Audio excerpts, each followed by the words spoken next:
1997ರಲ್ಲಿ framework agreement ಅಂದ್ರೆ FWA ಅಂತ ನಾವೇನ್ ಕರಿತೀವಿ, ಫ್ರೇಮ್ವರ್ಕ್ ಅಗ್ರಿಮೆಂಟ್ ಅವತ್ತು ಸೈನ್ ಆಗುತ್ತೆ. ಆ ಫ್ರೇಮ್ವರ್ಕ್ ಅಗ್ರಿಮೆಂಟ್ ಅಲ್ಲಿರ್ತಕ್ಕಂಥ ಅಂಶಗಳು ಬಹಳ ಸ್ಪಷ್ಟವಾಗಿ ಉಲ್ಲೇಖ ಆಗಿರ್ತಕ್ಕಂಥ ವಿಚಾರ ಇಷ್ಟೇ: Bengaluru Mysuru express way 111 kilometre ಮಾಡ್ತೇವೆ ಅಂತಕ್ಕಂಥ ಒಪ್ಪಂದ ಆಗಿತ್ತು. ತದನಂತರ ಫೆರಿಫೆರಲ್ ರೋಡು 41 ಕಿಲೋಮೀಟರ್ ಮಾಡ್ತೀವಿ ಅಂತ ಹೇಳಿದ್ರು. ಲಿಂಕ್ ರಸ್ತೆ 9.8 ಕಿಲೋಮೀಟರ್ ಮಾಡ್ತೀವಿ ಅಂತ ಒಪ್ಪಂದ ಆಗಿತ್ತು. 5 ಯೋಜನಾ ಟೌನ್ಶಿಪ್ಗಳು ಕೂಡ ಆಗಬೇಕಾಗಿತ್ತು. ಜೊತೆಯಲ್ಲಿ ಒಂದಷ್ಟು ಟೋಲ್ ಪ್ಲಾಜಾಗಳು, ಸರ್ವಿಸ್ ರಸ್ತೆಗಳು, ಟ್ರಕ್ ಟರ್ಮಿನಲ್ಗಳು, ಇವೆಲ್ಲವೂ ಕೂಡ ಒಪ್ಪಂದ ಆದಂತ ಒಂದು ವಿಚಾರ. ಆದ್ರೆ ಇಲ್ಲಿ ಪ್ರಶ್ನೆ ಎಲ್ಲಿ ಉದ್ಭವ ಆಗುತ್ತೆ ಅಂದ್ರೆ, ಈ ಯೋಜನೆ ಸಂಪೂರ್ಣಗೊಂಡಿಲ್ಲ. ಇಲ್ಲಿ ಯೋಜನೆ ಸಂಪೂರ್ಣಗೊಳ್ಳದಿರ ಯಾವ 111 ಕಿಲೋಮೀಟರ್ ಎಕ್ಸ್ಪ್ರೆಸ್ ವೇ ಸನ್ಮಾನ್ಯ ದೇವೇಗೌಡರು ಸಾಹೇಬರು MOU ಸೈನ್ ಮಾಡಿದಾಗ 95ರಲ್ಲಿ ಆ ಒಂದು MOU ಅಲ್ಲಿ ಕ್ಲಿಯರ್ ಕಟ್ ಆಗಿ ಮೆನ್ಷನ್ ಆದಂತ ವಿಚಾರ, ಅವ್ರಿಗೆ ಅವತ್ತೇ ಆ ಒಂದು ದೂರದೃಷ್ಟಿ ಇತ್ತು.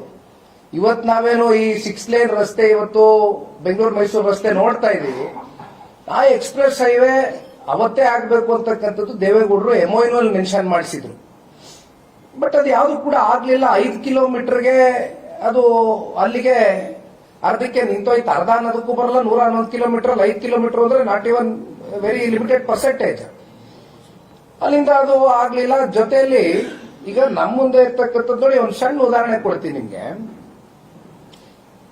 ಫೆರಿಫೆರಲ್ ರಸ್ತೆನಲ್ಲಿ 2193 ಎಕರೆಯಷ್ಟು ಭೂಸ್ವಾಧೀನ ಆಗಬೇಕಾಗಿತ್ತು ಫೆರಿಫೆರಲ್ ರಸ್ತೆಗೆ. ಆದ್ರೆ 554 ಹೆಚ್ಚುವರಿ ಭೂಸ್ವಾಧೀನವನ್ನ ಮಾಡ್ಕೊಳ್ತಾರೆ. ರೈತರ ಜಮೀನನ್ನ ಹೆಚ್ಚುವರಿ 554 ಎಕರೆಯಲ್ಲಿ ಭೂಸ್ವಾಧೀನ ಪಡಿಸ್ಕೊಳ್ತಾರೆ.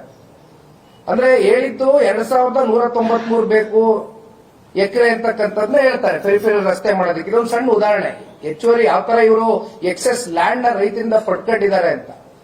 ಯಾಕೆಂದ್ರೆ ಇಲ್ಲಿ ಅವ್ರು ಹೇಳಿದ್ದು ಇನಿಷಿಯಲಿ 20,900 ಚಿಲ್ಲರೆ ಎಕರೆಯಷ್ಟು ನಮ್ಗೆ ಈ ಒಂದು ಯೋಜನೆ ಸಂಪೂರ್ಣಗೊಳಿಸ್ತಕ್ಕಂಥದಕ್ಕೆ ನಮ್ಗೆ ಬೇಕಾಗಿರ್ತಕ್ಕಂಥ ಭೂಮಿ ಅಂತ ಹೇಳ್ತಾರೆ.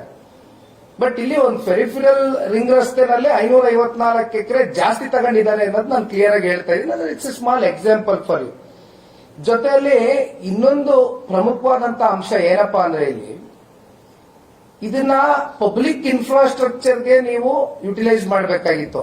ಆದ್ರೆ ಇದನ್ನ ನೀವು ವೈಯಕ್ತಿಕವಾಗಿ ಒಂದಷ್ಟು ಪರಾಮರೆ ಮಾಡಿಕೊಂಡು, ಅಲ್ಲಿ ರಿಯಲ್ ಎಸ್ಟೇಟ್ ಮಾಡಿಕೊಂಡು, ಅಲ್ಲಿ ಜಾಯಿಂಟ್ ವೆಂಚರ್ಗಳು ಕೊಟ್ಕೊಂಡು, ಜಾಯಿಂಟ್ ಡೆವಲಪ್ಮೆಂಟ್ಗಳು ಕೊಟ್ಕೊಂಡು, ಜೊತೆಯಲ್ಲಿ ಗುತ್ತಿಗೆಗಳು ಕೊಟ್ಕೊಂಡು, ಮಾರಾಟ ಮಾಡಿಕೊಂಡು ಪ್ರೈವೇಟ್ ಅವರಿಗೆ ಈ ತರ ಸಾರ್ವಜನಿಕರ ಆಸ್ತಿ ಪಾಸ್ತಿಯನ್ನ ಇವತ್ತು ತಗೊಂಡು ಯೋಜನೆ ಅಡಿ ನೀವು ವೈಯಕ್ತಿಕಕ್ಕೆ ಇವತ್ತು ನೀವು ಇದನ್ನ ಮಾಡ್ಕೊಂಡು ಹೊರಟ್ರಲ್ಲ ನೈಸ್ನ ಮಾಲೀಕರುಗಳು ಅನ್ನುವಂಥದ್ದು ದೊಡ್ಡ ಪ್ರಶ್ನೆ ಇವತ್ತು ನಮಗೆ ಮೂಡ್ತಾ ಇರ್ತಕ್ಕಂಥದ್ದು. ಜೊತೆಯಲ್ಲಿ ರಸ್ತೆಗಳು ಅಷ್ಟೇ.